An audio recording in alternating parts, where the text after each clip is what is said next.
hello guys good morning स्वागत छ है तपाईँहरूलाई मेरो डेली ब्लगमा है लाइफस्टाइल डेली ब्लग अन्त this is my first day first blog अन्त के भन्नु यो ब्लगमा चाहिँ के देखाउँछु भन्दाखेरि चाहिँ अब त्यही हो डेली ब्लग मेरो लाइफस्टाइलहरूको बारेमा है अन्त अहिले चाहिँ फिलहाल कहाँ छु भन्दाखेरि चाहिँ घर आइरहेको छु नि त छुट्टीले गर्दा सोमबारे अन्त यस्तै छ है मौसमहरू बिहानीको मौसम यता चाहिँ मेरो मूल घर भनौँ न बाजेहरूको घर बनाउँदैछ अहिले हो माथि देख्दै गर्नुभएको मेरो दाजु तुम्बाको यता माथि काकाको अन्त मेरो गाउँ चाहिँ यस्तै छ यस्तै देखिन्छ यहाँबाट चाहिँ म चाहिँ अहिले टेरिसमा हल्का एक कप चियासँग होइन आमाको हातले बनाएको एक कप चियासँग चाहिँ यसो रमिता हेर्दै भ्लग सुट गरेको नि त त्यस्तै छ साथीहरू हेर्दै गर्नुहोस् दिउँसोभर के हुन्छ म देखाउने छु नि त लस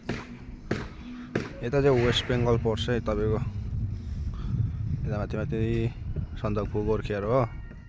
यता चाहिँ मेरो ओजी मेरो घरको बिरालो हो मोटाहरू केही छैन नि आँखामा यस्तो भइरहेको छ यसको एउटा ओजी मोटाहरू केही छैन नि यस्तो पनि मोटाएको छ कि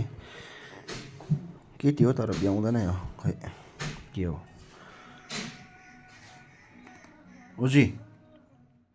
लाग्यो देख्दै होला यस्तो छ गाउँमा आएपछि यस्तो हो यता चाहिँ पुन्टु हाम्रो पुन्टु ल गाइस अहिले भेटौँ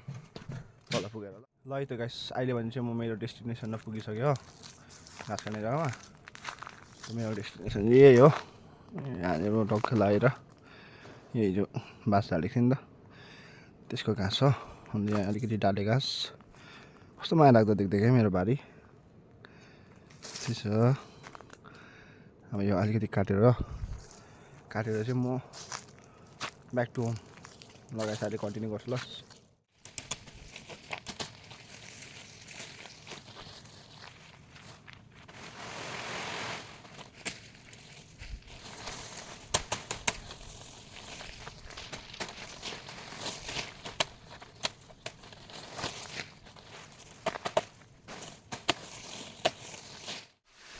ल गाइस अहिले भने चाहिँ मेरो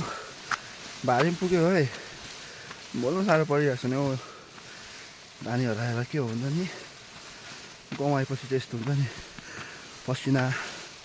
निक्लेर है बिहान बिहानै फिट हुन्छ नि त जिउहरू माथि त रुममा त छैन अन्त बिहान उठ्यो कलेज गयो खायो बस्यो लाइफस्टाइल त्यस्तै छ गाउँमा चाहिँ यसो बिहान बिहान घाँस काट्दा के गर्दा वर्कआउट पनि भइहाल्छ हो जिउलाई अन्त एकछिन बेलुका फुटबल प्र्याक्टिस निक्ल्यो ठिकै हुन्छ नि त यस्तो ल गाइस अहिले भेटौँ न ल साह्रो परिरहेको छ अहिले भने चाहिँ म घाँसमा आइपुग्यो हो यहाँ खुट्टा धोएर यहाँ फुलमा पानी हाल्दैछु यो टाढैबाट हालिदिएको अलिकति उयो हुन्छ नि त के हुन्छ भन्दा त्यो धुलो सबै मर्छ नि त कि पानी त हालिबस्छ धुलो मार्नुलाई चाहिँ अब हालिदिएको यसरी ओजी आइज यो चाहिँ साथीहरू मेरो बोजूबाजेको घरमा चाहिँ दिउँसो आज टोइलेटको सेफ्टी ट्याङ्कीको ढलाइ गर्नु सघाउँदै काकाहरूसँग ल त गाइस आज मेरो फर्स्ट ब्लग चाहिँ यहीँ राख्दैछु हो अन्त फेरि नेक्स्ट ब्लगमा भेटौँ ल जसले पनि यहाँसम्म हेरिदिनु भएको छ एकदमै धन्यवाद है मेरोबाट अन्त यता चाहिँ मेरो सानो भाइ कामसाम सकेर बसिरहेको छु अन्त भिडियो मन परेमा लाइक कमेन्ट सेयर गरिदिनुहोस् है के जानिनँ के गल्ती भएको छ सिकाइदिनुहोस् तपाईँहरूले होइन त्यही सुधार्नेछु एकदमै होइन अन्त त्यही भन्दै बाई बाई गाइस